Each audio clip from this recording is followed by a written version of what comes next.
பத்தி நெறி அறியாத மூர்க்கரோடு முயல்வேனை.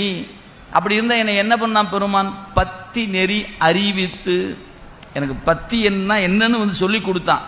அறிவித்து பழவினைகள் பாரும் வண்ணம் சித்த மலம் அறிவித்து, என் அறிவுக்குள் இருந்த அறியாமைய அப்படியே மொத்தமா இல்லாம பண்ணிட்ட. சித்த மலம் அறிவித்து என்ன பண்ணாரு? சிவமாக்கி எனையாண்ட. யார் ஆக்குனாரு? பொய்யாய செல்வத்தே புக்கழுந்து கிடந்த இல்லையா என்ன, அது ரொம்ப முக்கியம். நான் நேத்து கடந்தது பொய்க்குள்ள, எது பொய் வேறல்ல நான் வேற இல்லைன்னு கடந்த என்னை இப்ப என்ன ஆக்கிட்டாரு? சிவமாக்கிட்டாரு. ஆமா, சிவமாக்கிட்டார்னா என்னையா பொருள்? ரொம்ப நுட்பமான பொருள். சிவமாக்கி என்பதற்கு அவரவர்கள் தங்களுக்கு தக்கவாறு பொருள் செய்கிறாங்க. சைவ சித்தாந்த நோக்கு ஒரு உயர்ந்த குறிப்பு சொல்லப்படுது. நீங்க சித்தாந்தம் படிக்கிறவங்களுக்கு தெரியும்.